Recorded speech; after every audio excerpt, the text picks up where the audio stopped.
Welcome to the Marketing God Podcast, where we provide insights and knowledge to assist you in reaching and engaging with more people. Together, as we apply marketing insights to your good work, we hope to help more people know you, turn to you, and ultimately become loyal to God. This is week number 1, and the week's topic is getting started with foundational concepts. Today, our focus is on bad words and works with truth number 2 in the book Marketing God. Introducing your marketing strategist, author, and guide on this journey, Donna A. Heckler. Today's topic is bad words. And this topic comes from truth number 2 in the book Marketing God. The title of that truth is Brand and Marketing Are Not Bad Words. When I first started bringing marketing and brand strategy support to parishes and ministries and religious orders, the first thing I heard was that I was never to use the words brand and marketing. They're bad words, I was told. We don't use those. And that really bothered me. For to me, those words pack a punch. They're loaded with meaning. And I felt we were missing something if we weren't going to use those words. I couldn't help but think about this verse from Ephesians, the one that we share in the book.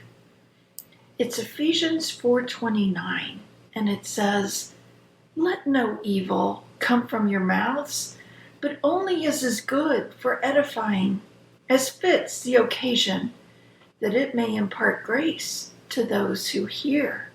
You see, brand and marketing for me are not evil words. They are, however, shrouded in money, and that casts a shadow over them, I think. The words, however, are quite edifying when we truly understand them. And that's what I'd like us to explore today. Let's start by asking the question, why are we so repulsed by the idea of these words, marketing and branding, especially as we think about those words in the context of our faith? I alluded to it earlier, but I think the root of the problem is in the idea of money, money, money. We hear brand and marketing and we think big brands and big budgets, and those words scream to us of greed and commerce, and they just feel vulgar, especially when we think about it in terms of our faith. So let me suggest to you that to explore these terms adequately, what we need to do is strip away the veneer of money. Let's strip that away and let's understand what these two words really mean. Because as I said, they pack a valuable punch. Brand, in its very simplest form, is what we say. The brand is what we say. A brand is a promise of something that we are providing. And we convey that promise in a variety of ways, but the promise is what we say we will do. And as any promise, we have to then do that. But the important part here is, what are we saying? What is our message? What are we conveying? Now, the word brand encompasses everything that the world sees and hears about your product or your service or your parish or your ministry. It's used to connect all the messages into one focused promise. So everything out there that speaks about you is speaking about your brand or what you say you are. In that light, a brand is not a bad thing. It becomes a word we dislike, again, when we think about the millions of dollars that are spent to make these brands household names, and that just feels crass to us. But let's not let money seep into the equation.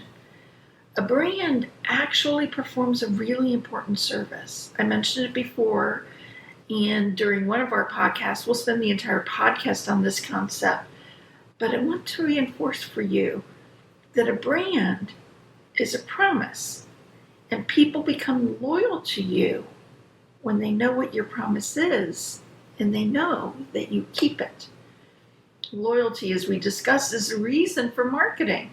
It's the reason we're doing the podcast. It's the reason we have the book. It's the reason that we are all doing this together. Because we want people to be loyal not just to our parish or our ministry, but importantly to God.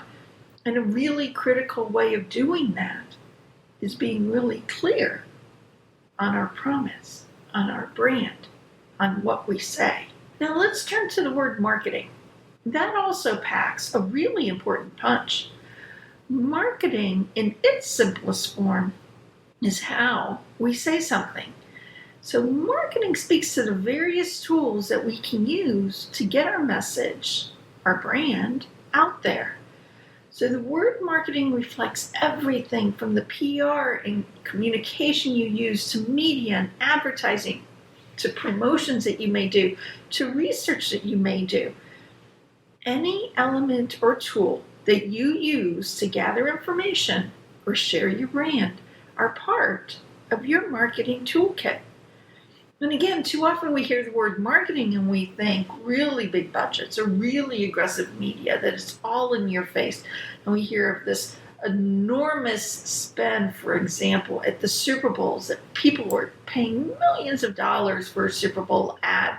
And we think we want nothing to do with that. But I'm going to tell you that I believe effective marketing does not always require enormous budgets. Marketing and brand building are effective when they are intentional. When they're intentional, they're thoughtful, they're thought through, they're considered. And none of that is based on money. There are a number of Catholic organizations that I think are doing a better and better job of late with their marketing and their branding. And one that has caught my eye is Dr. Taylor Marshall. He really has quite a following, and he's known for his traditional Catholic views.